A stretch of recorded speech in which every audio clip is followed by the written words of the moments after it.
साथियों, जय हिंद, जय भारत।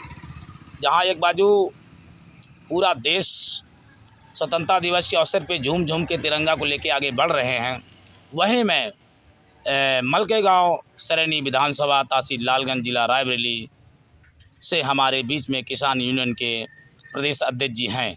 मैं उनकी जवानी से पूछना चाहता हूं कि आप भारतवासियों को क्या संदेश देना चाहते हैं, और जो शासन सत्ता के अंदर अधिकारी कर्मचारी बैठे हैं वो शासनादेश का पालन नहीं करते हैं, उनके विषय में आप क्या कहना चाहते हो? आपका शुभ नाम क्या है? हमारा शुभ नाम है बुद्धिलाल पंडा। मैं भारतीय किसान यूनियन श्रमिक शक्ति से प्रदेश अध्यक्ष बोल रहा हूं। सबसे पहले तो मैं इस शुभ पावन अवसर 15 अगस्त का सभी देशवासियों, प्रदेशवासियों, किसान भाइयों, जवानों को हार्दिक शुभकामनाएं देता हूं। और मैं हमारे साहब सद्दीक भाई ने जो बात कही है, बहुत ऊँची बात कही है, और मैं इस बात को बार बार दोहराता हूं कि हमारा देश तो आज़ाद हो गया, लेकिन अभी पूर्ण रूप से आज़ादी नहीं मिली इन चाटुकारों से, नेताओं से। जो हमारा किसान है, जो समाज का पेट भरता है, देश का पेट भरता है, चिलचिलाती धूप में हल चलाता है, बरसते पानी में किसान परेशान होता है देश के लिए, और हमारे जो जवान बेचारे हमारी सुरक्षा व्यवस्था के लिए रातों दिन एक किए पड़े हैं, इनकी व्यवस्था के लिए सरकार के कान में जूं नहीं रेंगती है। मैं बुद्धिलाल पंडा सरकार को चेतावनी देना चाहता हूं, आगाह करता हूं कि मैं 24 तारीख को मुख्यमंत्री आवास के सामने आ रहा हूं अपने किसानों की और जवानों की समस्याओं को लेकर के। यदि इन किसानों की और जवानों की समस्या का निदान न हुआ तो हमें मजबूरन चाहे वहां आत्मदाह क्यों न करना पड़े, लेकिन हम हटने वाले नहीं हैं। मैं इसी बात से अभी जो उत्तर प्रदेश में घुमंतू विकास बोर्ड का गठन किया गया है और उसके माननीय उत्तर प्रदेश के आसीम अरुण जी और शासनादेश भी लागू कर दिया गया है, तो घुमंतू विकास, आप उत्तर प्रदेश के प्रदेश अध्यक्ष हैं, मैं आपसे पूछना चाहता हूं कि उत्तर प्रदेश में घुमंतू समाज के कितने लोग रहते हैं? आप उसके विषय में क्या बताना चाहते हैं? हमारे उत्तर प्रदेश में घुमंतू समाज बहुत अधिक हो गया है, और पहले से था। इस घुमंतू समाज के लिए सरकार के कान में जूं कभी नहीं रहेगा। ये घुमंतू समाज वही समाज है जो हमारे देश की आज़ादी में निरंतर लड़ते रहे, और इन्होंने बलिदान दिया। महाराणा प्रताप, इनकी गाथा को हम लोग कभी बचपन में पढ़े, लेकिन बाद में किताबों से भी हटा दिया गया। मैं अब सरकार को क्या कहूं कि जो हमारे देश की लड़ाई के लिए बलिदान हो गए, देश की लड़ाई के लिए, आज़ादी के लिए कुर्बान हो गए, उन्हीं की गाथाओं को न पढ़ाकर वो अकबर, बाबर का जो पाठ पढ़ाया जा रहा है, ये गलत है।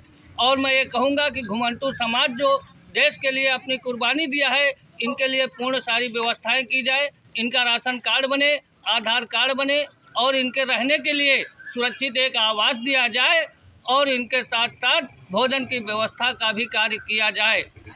अच्छा, मैं दूसरा सवाल, मेरा क्वेश्चन है कि जो आपके शासन अधिकारी बैठे हैं, जैसे माननीय भारत के प्रधानमंत्री और उत्तर प्रदेश के मुख्यमंत्री जी और राज्यपाल जी का जो निर्देश आता है, कुछ ऐसे भ्रष्ट अधिकारी हैं वो शासनादेश को नहीं मानते, उसके विषय पे उनके ऊपर क्या कार्रवाई होनी चाहिए? हम शासन से खिलाफ नहीं है, हमारी सरकार बहुत अच्छा कार्य कर रही है। हम योगी जी और माननीय मोदी जी के आभारी भी हैं, लेकिन हमें दुख है कि इस सरकार के जो प्रतिनिधि बैठे हुए हैं जिलों में, तहसीलों में, क्षेत्रों में, हमें इनसे बड़ी तकलीफ़ है, बड़ी पीड़ा होती है कि जब हमारा किसान मजदूर इनके पास जाता है, इनकी सुनाई नहीं की जाती है और इनसे पैसा मांगा जाता है, तो बड़ी पीड़ा होती है। और हमारे नहर विभाग हो, चाहे तहसील विभाग हो, चाहे अन्य विभाग हो, ये सारे भ्रष्ट हो चुके हैं। मैं सरकार से अपील करूंगा कि इन भ्रष्ट अधिकारियों के ऊपर नकेल कसी जाए, जिससे कि हमारे किसान मजदूरों को न्याय आप मिल उत्तर सके। प्रदेश के अंदर मुख्यमंत्री आवास के सामने जो 24 तारीख को आप जा रहे हैं, हाँ। तो किन किन बिंदुओं पे आपके क्या मांग रहेगी? मैं चाहता हूँ उसका खुलासा करें। हमारी मुख्य बिंदुएं तो सरकार के पास जाने की ये है कि जो नहर विभाग द्वारा भ्रष्टाचार चल रहा है, कि अभी 17 करोड़ रुपए सरकार ने दिए, उस पर कोई कार्य नहीं हो रहा। सारे अधिकारी अपनी जेबें भर रहे हैं, यहाँ तक कि नहर की लकड़ी तक की तस्करी की जा रही है, और जो खड़ंजा निर्माण के लिए पैसा आया हुआ है, उस पर एकदम पीली रद्दी ईंटों का निर्माण कराया जा रहा है। उसके अलावा नहरों में न पानी पहुंच रहा है, किसानों की पूरी फसल सूख चुकी है। उत्तर प्रदेश के अंदर 7,000 करोड़ घुमंतू समाज के लिए दिया गया है, आपका संगठन घुमंतू समाज के लिए क्या करना चाहता है? हमारा संगठन घुमंतू समाज के लिए ये करना चाहता है कि घुमंतु समाज हमारे साथ आए, हमारे पास आए और हम उनके साथ खड़े होकर कंधे में कंधा मिलाकर बराबर उनके मांग के लिए जंग लड़ते रहेंगे। बहुत बहुत धन्यवाद।